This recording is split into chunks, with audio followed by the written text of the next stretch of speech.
Саламатсыздарбы, ынтымактын берүүлөрүн Түз эфирде кабарлар программасы улантат. Акыркы сааттарга алынган жаңылыктар менен таныштырып, студияда мен Альбина Жолоева.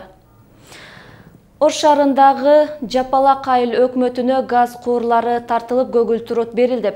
Айыл түптөлгөндөн бери газсыз жашаган тургундардын 30 жылдан берки аракетинен жыйынтык чыкты. Азырынча 200 кожолук газга туташтырылды. Калгандарын көгүлтүр отко жеткирүү иштери кийин жүргүзүлөт. Канча жылдан бери күтүп, бул газдын аркасынан жашыбызда, карыбызда мэрияга, айыл өкмөттөргө жүгүрүп жүрүп, мына биз кичинекей элек, кичинекей келин элек. Мынтип жашыбыз чоң болуп, небере чөйрө көрүп калган малда келип атат газ. Балдарыбыз газ колдонбойбу деген үмүт менен жашадык элек. Бирок үмүтүбүз ишке ашты. Кудайга шүгүр. Рахмат. Газ керек да, газ канчалык кыйналып, газ керек, газ болбой от жагып, көмүр жагып кыйналат элек. Эми газ келип калганы жакшы болду. Анча-мынча күн суукта жаксак дагы, ыстыкта газды коюп, аракет кылып оокат пиширип жеп отурабыз да. Негизги иш катары 4500 метр жерге газ кууру тартылып барылды. Кененирээк кабарчыбыздын материалын кечки чыгарылышыбызда сунуштайбыз.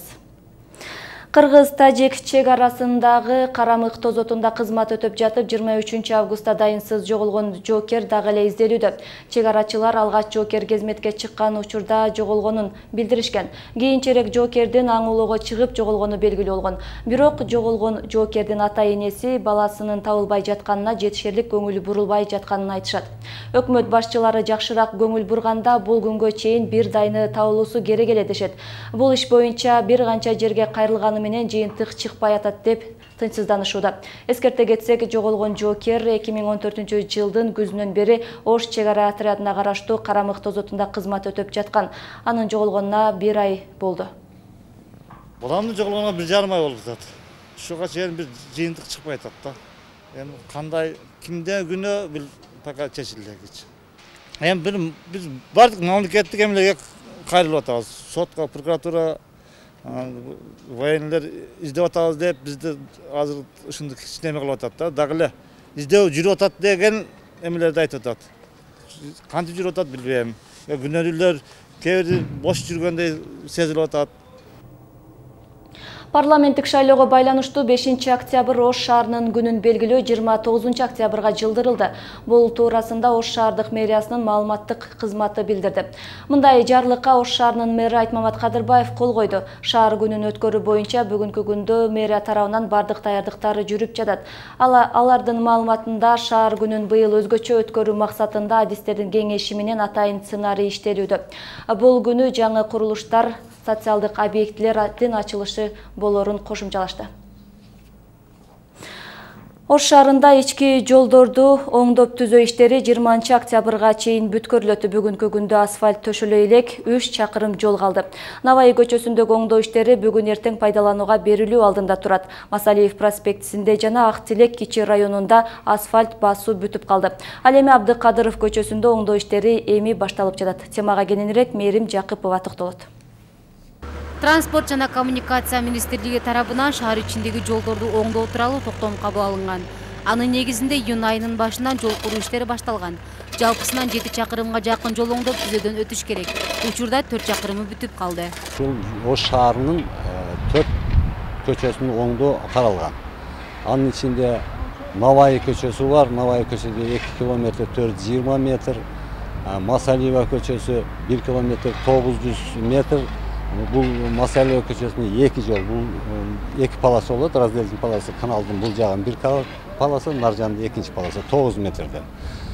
Андан Абдыкадырова көчөсү 1 километр 370 метр. Ак Тилек микрорайонунда 2-чи көчө 920 метр. Масалиев жана Абдыкадыров көчөлөрүндө оңдоо иштери белгиленген мөөнөттөн 15-20 күнгө кичиндеп жатат. Адистер жер астынан өткөн түтүктөр тоскоолдук кылып жатканы менен түшүндүрүшөт. Буга карабай Наваи көчөсүндө оңдоо иштери бүтө алды да. Себеби белгиленген мөөнөттөн 1 ай мурун бүткөрүү алдында турат.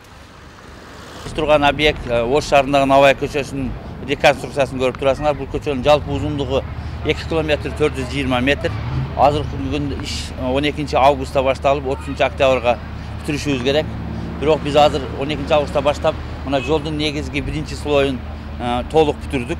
Экинчи слоюн дагы бир 3 күндүн ичинде Кудай кааласа толук бүтүрөбүз. Башкаларга салыштырмалуу Абдыкадыров көчөсүндө иштери бир топ артта. Ош шаары боюнча жолдорду оңдоп түзөө өнөктүгү октябрь айынын 20-сына чейин бүткөрүлүш керек болгон болсо, Абдыкадыров көчөсүндө эми башталды. Кыйын болуп атат, мунун чукуп койгондо 1 ай болду. Же бүтпөйт, же койбойт. Жаш балдар, окуучулар так өтө албайт, бияк өтө албайт, же чуңкурга түшүп кетет. Түндөсү мисалы үчүн өтүп келатсаң түндөсү неме жок да, освещение. Түшүп кетсем не болот жаш балдар. Ошон үчүн муну бүтпөй атат, же бүтпөйт, же койбойт. Башталган боюнча турат. Кыйналып атабыз. Биз мына жерде арендада отурабыз магазинде. Же адамдар бияка өтпөйт, же тияка өтө албайт. Кыйынчылык болуп атат. Анан Абдыкадырова көчөсүндө газопровод өтүп калды 650 метр жерде. Ортодон өтүп калгандыктан ошол жер кичине бизге тоскоолдук болуп турат. Эми анан эки жагы бар, бир жагы 330 метр, бир жагы 400 метр. Ал 330 метр жагын Калин көчөсүнөн баштап булар биринчи полосасын кече бүтүштү, асфальтташып. Булар дагы аны бир 3-4 күндө бүтүшүп калат. Экинчи жагын дагы бир 3-4 күн ал жака кетсе, бир жума 10 күнүн ичинде эки жагын бүтөт. Учурда жолдорду оңдоп түзөө иштери унааттыгына карабай кызуу жүрүп жатат. Жогоруда айтылган 4 көчө толук оңдоодон өтүп 20 октябрга чейин колдонууга берилет. Керектелүүчү 100 миллион сом мамлекет тарабынан толук бөлүнгөн. Мерим Жакыпова, Азам Бузриков, Ынтымак. Жарандык коом өкүлдөрү Кыргызстан социал-демократтар партиясын шайлоодон четтетүү талабы менен БШКга кайрылды. Алар аталган партия үгүт чакырыктарына президентти аралаштырып жатканын мыйзам бузуу катары эсептешет. Президент Алмазбек Атамбаев КСДПКнын негиздөөчүсү болгону менен мамлекет башчылыкка киришкенден соң партиядан чыккан. Анын атын үгүт чакырыктарына колдонуу баш мыйзамды бузат. Президент мамлекеттин биримдиги үчүн бейтарап көз карашта болуш керек деп жазылат бүгүн жолдонгон арызда.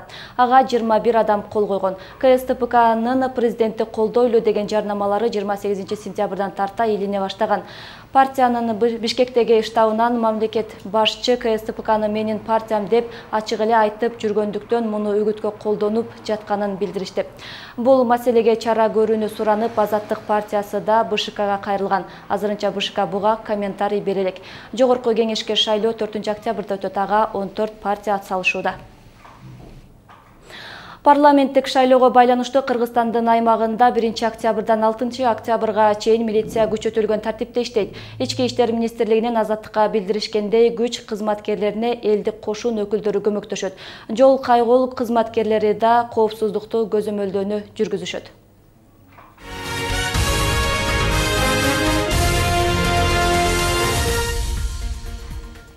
Ош шаарында 9 коргоол боюнча эл аралык мелдеш өтүп жатат. Ага Кыргызстандын жана коңшу Казакстандын спортчулары күч сынашууда.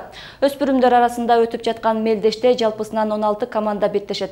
Таймаш 3 октябрга чейин күн сайын 2 тур менен өтөт. Максаты улуттук оюндарды өнүктүрүү жана жаш муундарга жеткирүү. Эки мамлекет ортосунда болуп жаткан таймаш улуттар арасында биримдикти чыңдоого да жардам берет дейт уюштуруучулар. Иш-чараны өткөрүүгө Ош шаардык Дене тарбия жана спорт комитети тарабынан 150 000 сомго жакын акча каралган.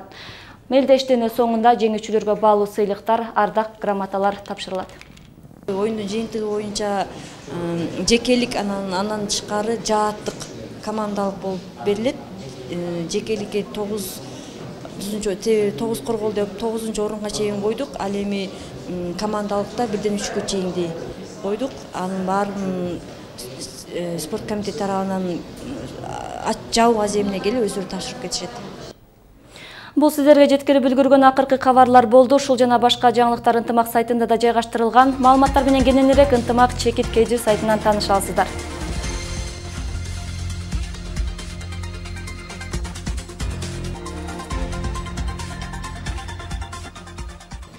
Мен сиздер менен кечки 8-ге чейин коштошом. Саламатта туруңуздар.